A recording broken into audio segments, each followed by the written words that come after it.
हर बच्चों चलिए प्रश्न को पढ़ते हैं। यदि अल्फा कण के दो पुंज एक ही दिशा में परस्पर समांतर गतिमान हैं, तब ये परस्पर प्रतिकर्षित करते हैं, आपस में कोई बल नहीं लगाते हैं, आपस में लंबवत चलने लगते हैं, आपस में आकर्षित करते हैं। अब इस प्रश्न को समझने के लिए सबसे पहले हम प्रश्न की मुख्य अवधारणा को समझेंगे। तो सबसे पहले हम यहाँ पे देखते हैं मुख्य अवधारणा। मुख्य अवधारणा में हम क्या देखेंगे? मुख्य अवधारणा में सबसे पहले हम देखते हैं कि वैद्युत बल और चुंबकीय बल क्या होता है और इसकी दिशा को समझेंगे। तो यहाँ पे हम देखेंगे विद्युत बल को समझेंगे। तो हम यहाँ पे देखते हैं और दिशा, वैद्युत बल तथा दिशा दोनों को समझेंगे। तो हम देखते हैं कि यदि आवेश समान है तो इसमें क्या होता है? प्रतिकर्षण होता है। जैसे धन और धन आवेश हो गया, या ऋण और ऋण आवेश हम ले लेते हैं, तो ये क्या करते हैं? एक दूसरे को प्रतिकर्षित करते हैं। तो इस पे जो बल लग रहा होता है वो क्या करता है? प्रतिकर्षण बल होता है। लेकिन अगर हम यहाँ पे देखते हैं विपरीत आवेश है, मतलब एक हम धनात्मक और एक ऋणात्मक आवेश लें, तो ये एक दूसरे को क्या करते हैं? आकर्षित करते हैं। ये एक दूसरे को आकर्षित करते हैं। तो यहाँ पे हम देखते हैं कि विपरीत आवेश में आकर्षण होता है और समान आवेश में प्रतिकर्षण होता है। प्रतिकर्षण होगा। तो यहाँ पे लिख लेते हैं ये आवेश समान है, समान आवेश या समान आवेशों में प्रतिकर्षण और विपरीत आवेशों में आकर्षण। विपरीत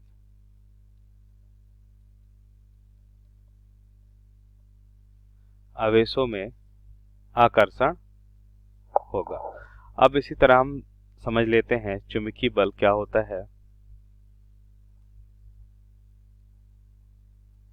चुंबकीय बल व दिशा को समझेंगे।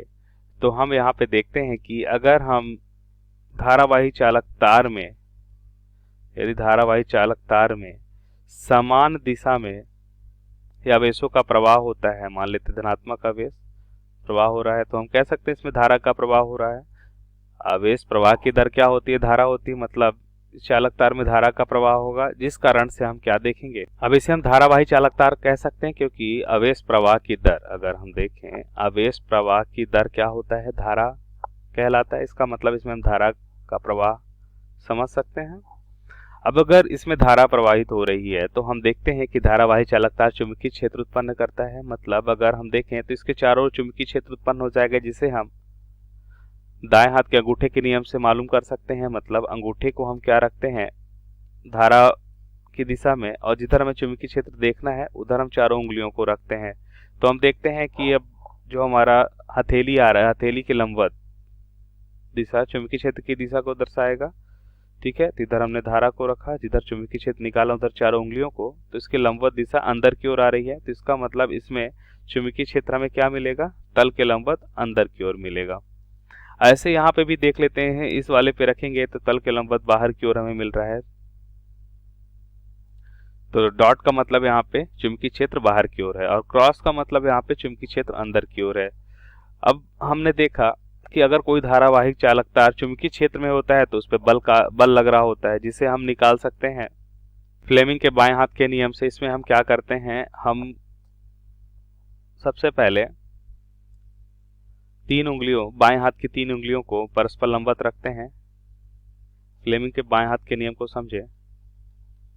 फ्लेमिंग के बाएं हाथ का नियम क्या कहता है कि बाएं हाथ का 3 उंगलियां जो हैं उनको हम परस्पर लंबवत रखेंगे, अंगूठा, अंगूठे की बाद वाली तर्जनी और उसके बाद वाली मध्यिका उंगली को, और हम यहाँ पे अंगूठे की बाद वाली तर्जनी उंगली को चुंबकीय क्षेत्र की दिशा में रखेंगे। अगर इस पे हम ये देखते हैं तो अंदर की ओर रखेंगे, और तर्जनी के बाद वाली मतलब मध्यिका को हम रखेंगे किसमें? धारा की दिशा में रखेंगे। तो मध्यिका को हम रखते हैं धारा की दिशा में, तो ये मध्यिका हो जाएगी, ये तर्जनी हो गई चुंबकीय क्षेत्र में, ये धारा की दिशा में। तो हम यहाँ पे देखते हैं अंगूठा किधर की ओर आ रहा है, अंगूठा आ रहा है हमारा इस दिशा में। तो ये अंगूठे की जो दिशा है ये क्या बताएगा, ये बताएगा चुंबकीय बल की दिशा को। तो इस प्रकार हमने देखा इस तार पे चुंबकीय बल इस दिशा में आ रहा है। अब इस वाले तार पे देखिए, तो इस वाले तार पे हम सिमिलर ऐसे ही करेंगे, अंगूठे के बाद वाली तर्जनी को बाहर की ओर, और हम यहाँ पे मध्यिका को धारा की दिशा में ऊपर की ओर, तो अंगूठा हमारा इस दिशा में आ रहा है। तो चुंबकीय बल एक दूसरे पे हम देख सकते हैं क्या कर रहे हैं, आकर्षित कर रहे हैं। इसका मतलब यहाँ पे, या एक दूसरे की दिशा में लगा रहे हैं, इसका मतलब यहाँ पे आकर्षण बल होगा। कैसा होगा, एक ही दिशा में धारा का प्रवाह होने के कारण यहाँ पे आकर्षण बल होगा।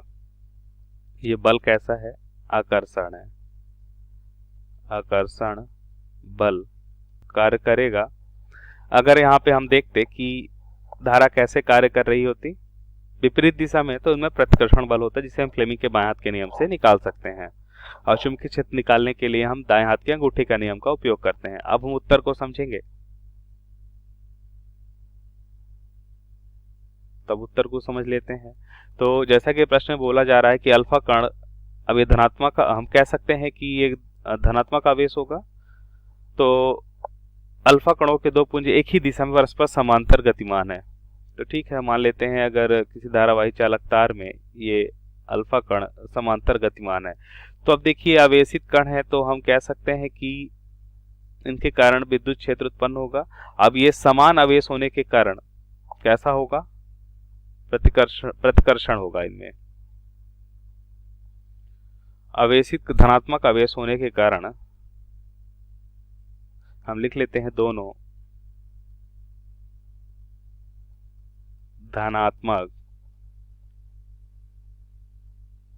आवेश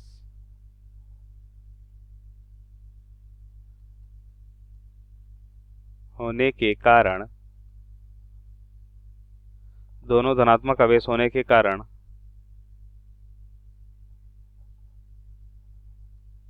आकर्षण, दोनों धनात्मक आवेश हैं, तो यहाँ पे हम लिख सकते हैं प्रतिकर्षण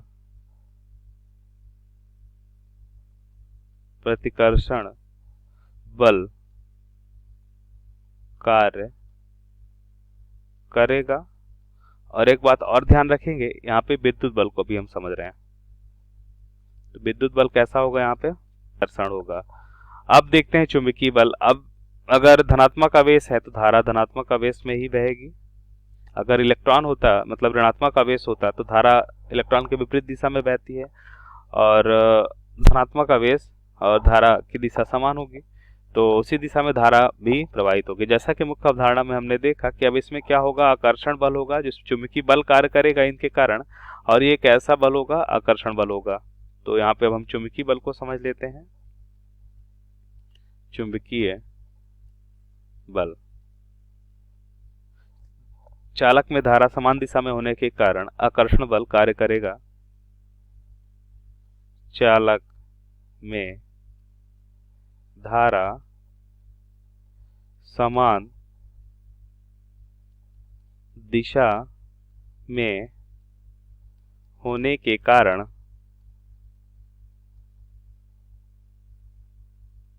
आकर्षण बल कार्य करेगा। आकर्षण बल कार्य करेगा। अब हम ये जानते हैं कि विद्युत बल और चुंबकीय बल दोनों बल यहाँ पे कार्य कर रहा है। विद्युत बल प्रतिकर्षण है और चुंबकीय बल आकर्षण। अब इनमें से कौन सा बल ज्यादा होगा कि तार में आकर्षण हो कि प्रतिकर्षण, या हम कह सकते हैं अल्फा कणों में आकर्षण होगा कि प्रतिकर्षण। तो इसके लिए हम यहाँ पे सबसे पहले क्या देखेंगे, सबसे पहले हम देखेंगे कि सामान्यतः हम जानते हैं कि दो गतिमान आवेश के बीच वैद्युत बल जो होता है चुंबकीय बल से कहीं अधिक होता है। यहाँ पे हम लिखेंगे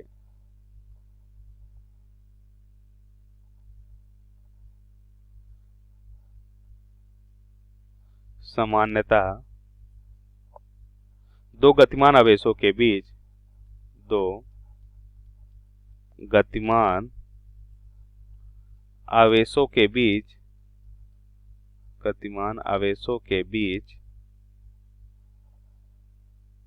वैद्युत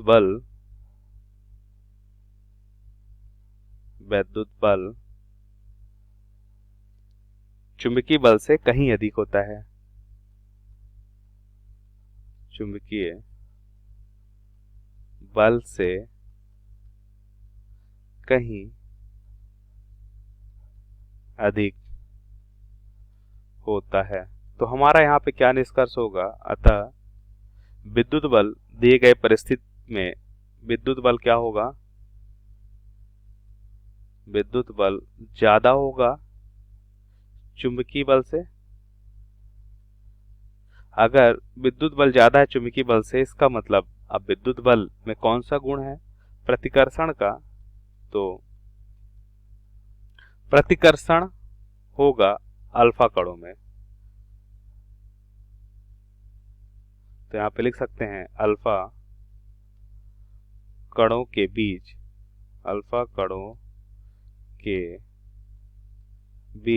प्रतिकर्षण होगा। तो अब ध्यान से देखिए, तो हम यहाँ पे देखेंगे कि कौन सा विकल्प सही होगा। तो दिए गए प्रश्न का यहाँ पे सही विकल्प हो जाएगा ए, कि परस्पर इसमें प्रतिकर्षण होगा।